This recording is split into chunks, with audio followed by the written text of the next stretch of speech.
علماء موجود ہے، آقا کائنات کی حدیث ذات ہے، مسلم شریف کے اندر موجود ہے اور مشکات کے اندر کتاب الجنائز کے اندر موجود ہے۔ میرے آقا فرماتے ہیں لکنو موتاکم، اپنے موتا کی تلقین موت کے وقت اپنے مرنے والے چاہے خیش و اقارب رشتہ دار دوستو احباب ماں باپ یا کوئی بھی ہو، اگر مسلمان ہے تو مرنے والے کو موت کے وقت تلقین کیا کرو۔ کس بات کی تلقین؟ میرے آقا فرماتے ہیں لا الہ الا اللہ کی تلقین۔ اس کا مطلب یہ حدیث پاک میں صرف لا الہ الا اللہ ہے۔ اب آئیے پورا جملہ پڑھیں، لا الہ الا اللہ محمد رسول اللہ کی تلقین کیا کرو۔ اب مطلب کیا ہوا؟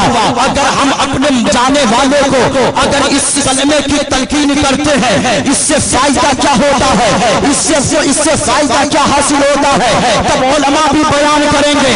اور فقیر ڈنڈے کی چوٹ پر کہتا ہے کہ جب بندہ مومن اپنے مرنے والے انسان کے سامنے ایک بار لا الہ کی تلقین کر دیا کرتا ہے اور اگر اس کی زبان سے یہ کلمہ موت کے وقت نکل جاتا ہے تو اللہ اس کا خاتمہ ایمان پر فرماتا ہے۔ واہ نعرہ تکبیر، نعرہ رسالت، جلسہ شاہی برکات۔ اور ایسا شخص جنتی ہے، بلا شبہ جنتی ہے۔ آئیے میرے آقا کے دیوانوں، آج ہم نے اپنے اندر غرور کو بھر رکھا ہے، گھمنڈ کو بھر رکھا ہے، تکبر کو بھر رکھا ہے۔ آئیے حضرت مولا علی ہے، ایک قبرستان کے راستے سے گزر رہے ہیں۔ اے لوگوں، اپنی بلڈنگیں بنانے والوں، کار خریدنے والوں، بنگلہ بنانے والوں، میں آپ کو بتانے کی کوشش کر رہا ہوں، بلڈنگیں تو بناؤ، کار تو خریدو، بنگلہ تو بناؤ، لیکن ساتھ میں مصطفیٰ کے دین کی پاسداری بھی کیا کرو، ساتھ میں میرے آقا کے ساتھ میں میرے مصطفیٰ کے بتائے ہوئے طریقے پر چلنے کی کوشش بھی کرو۔ یہ نہیں کہ ہم دین ہم تکبر میں آ کر ہم نماز سے دور ہو جائے، تکبر میں آ کر ادب علماء سے دور ہو جائے، تکبر میں آ کر کسی کی گستاخی کر بیٹھے۔ اور مجھے جانے کی اجازت دے دو، اگر تکبر ہے جسم میں تو تکبر دور کرنے کا ایک ہی علاج ہے، وہ یہ ہے کہ پورے 24 گھنٹے میں کم سے کم 5 مرتبہ موت کو یاد کیا کرو۔ جب موت کو یاد کرو گے اللہ تیرے سینے سے تکبر کو دو۔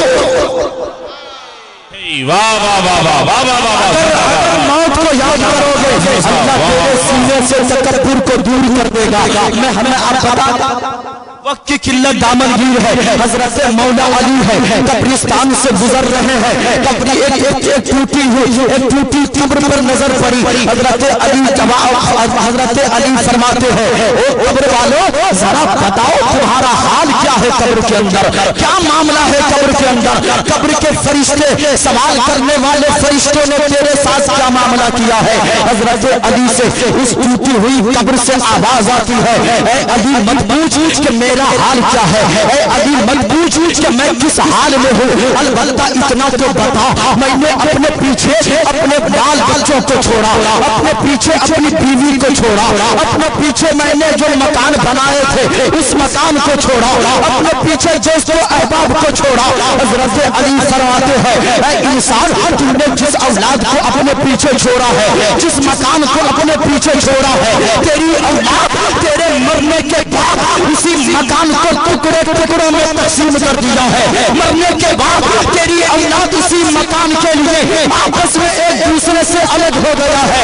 اتنا کہنا تھا، آگے فرماتے حضرت علی فرماتے ہیں اے انسان تم جس بیوی کو اپنے پیچھے چھوڑا تھا، جس بیوی کو اپنے پیچھے چھوڑا تھا، تیرے مرنے کے بعد عدت گزرنے کے بعد وہ کسی اور کے ساتھ نکاح کر لی ہے، وہ کسی اور کے ساتھ رشتے ازدواج نبھا رہی ہے۔ اب میں آپ کو بتانا چاہ رہا ہوں اپنے بچوں کی فکر کی خاطر، اپنے بچوں کے مستقبل کی خاطر اپنی بیویوں کی محبت میں اتنا مت پڑ جاؤ کہ دنیا میں دین کو بھلا بیٹھو۔ حضرت علی نے کہا تھا اے انسان بتاؤ تیرا حال کیا ہے، تو اس قبر سے آواز آئی اے علی مت پوچھ کہ میرا حال کیا ہے، قبر کے ایک ہی جھٹکے نے